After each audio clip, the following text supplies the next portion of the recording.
Alright, now it's Mazda OSR old school rotary, and we're taking it way back today with the 10A front cover. So these two are 10A front covers. This is what you would call a Series 1 10A front cover.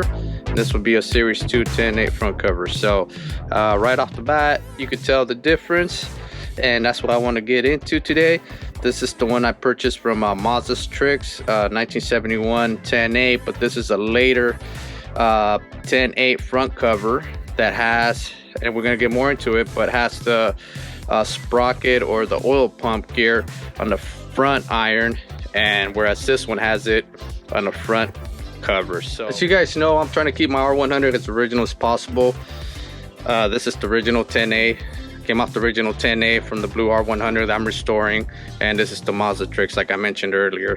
Now I'm trying to minimize as many parts as possible that are foreign to the car, meaning that did not come off the car but are from other R100s. I'm trying to minimize it. I'm trying to keep everything from that specific car to that specific car, if you guys catch my drift. So in this case, I wanted to share this with you guys so you can know where I'm coming from.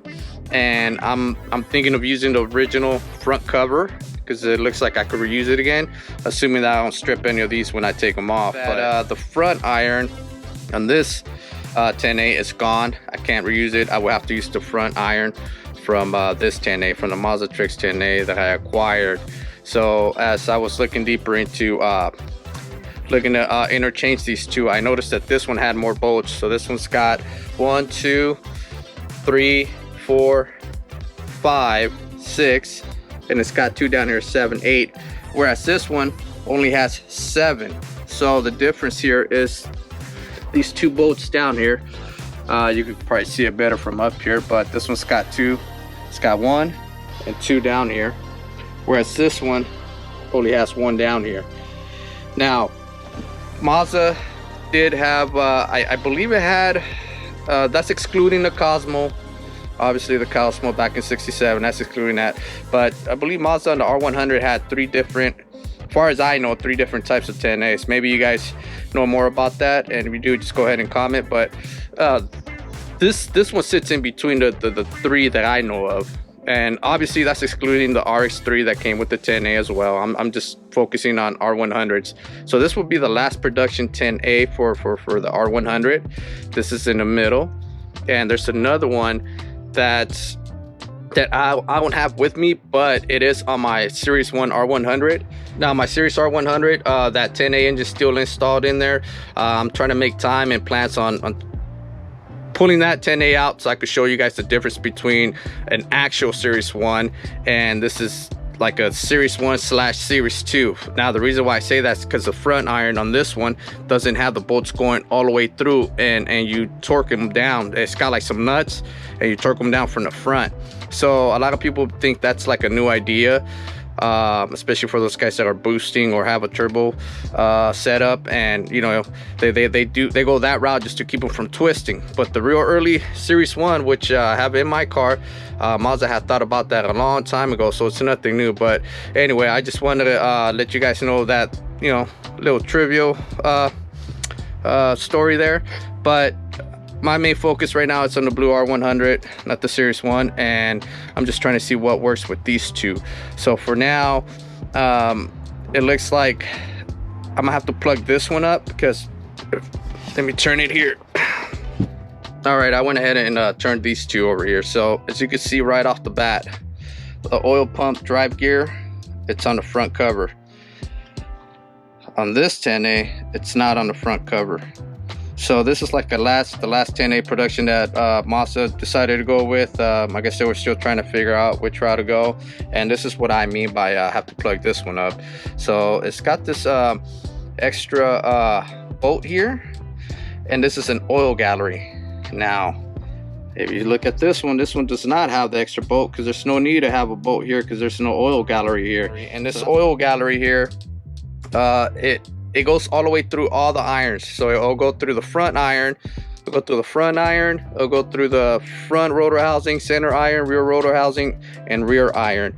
And from the rear iron, it'll come back down to the lower oil line that goes back to the oil cooler.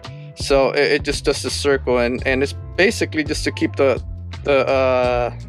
10A running cool on the spark plug area. So I guess Mazda decided that wasn't so important, so they just decided to eliminate this altogether. So all right, now check this out. I don't know if that looks familiar to you guys yet, but if I put this one, for a lot of you builders, you'll probably ring a bell if I put that one on. And that's very similar to Racing Beat's dry sump front cover that they're offering, or offered back in the day. I don't know if they're still offering, but Mazda was definitely onto something here. So Mazda definitely had the potential to do a dry sump kit way early in the days with the 10A. All right, so this is the later 10A front iron. And this is obviously the earlier 10A front cover, and it's obviously not gonna fit because I would have to remove this. But I honestly, I don't think I want to go through the trouble on trying to make a retrofit and plugging it. Just the simple fact that it will fit, it'll work. Like the hose, all the hose line up and everything. If you guys see here, like all the hose line up and everything, except for this one down here. I will have to plug that hole up, but I don't know. What I do know, I don't want to go down that route. It's not that I don't know, it's just I really want to use this early front cover, but it's near to impossible. It's just a lot of work. I will have to basically just plug all this up right here just to make that front cover work. And this one's got this oil gallery here as well. This one doesn't. So there's quite a few differences on here. So I think I'm gonna stick with this one here. It just makes more sense for me, at least for now. Maybe down the road, down the line, I'll probably you know, run into an early 10A engine, and that's what I mean. This is the early front iron that has the oil pump or the oil drive in the front cover, and this is the Mazda Trix 10A, that last production 10A. So yeah, this one's like heavily pitted. It's like it's real deep on there. So yeah, that's not reusable, and the chances of me finding one of these in good condition, I did run into a couple online, but they're like all rusted up and pitted, so it's not even worth it. This one's definitely got a lot of life in it. I could just resurface it and just get a renitrated, or there's a WPC coating that they do, so this was definitely reusable. So yeah, it's looking like I'm gonna have to go with the Mazda Trix 10A all the way. I was hoping to use some of these parts on that R100, but just using logic, just wouldn't make sense to just plug this one up just for the sake of that front cover. It just doesn't make any sense, at least not for me to go that route. So all right, so there you have it, ladies and gentlemen, and my fellow old school rotary enthusiasts. We're gonna have to go with this 10A cover. Unfortunately, this one's gonna have to be in the back burner, just given the fact that parts are very scarce. I'm just gonna have to weigh it out and see if I can come up on any irons for this very early 10A front cover. But nevertheless, this came off an R100. It's gonna go back on an R100, and like some collectors would say, it's a period correct 10A. It's just as you guys can see, there's some differences on there. So for those real rotary collectors out there, they're gonna be able to notice and they're gonna catch it. So if this is your first time learning about this or seeing this, just go ahead and comment on the box below. Just let me know if you guys have any thoughts on these 10As, or if you guys feel that I left something out. Just go ahead and comment on there. So like I said, this is, to me, this is something special because it came out of that blue R100. But like I said, this is going to be closest to it, period correct. It's not exactly or identical the same, but it will have to do. So if you guys enjoyed this video, go ahead and give it a thumbs up. If you haven't subscribed, go ahead and subscribe. Any comments, just comment on the box below. All right, I'm out.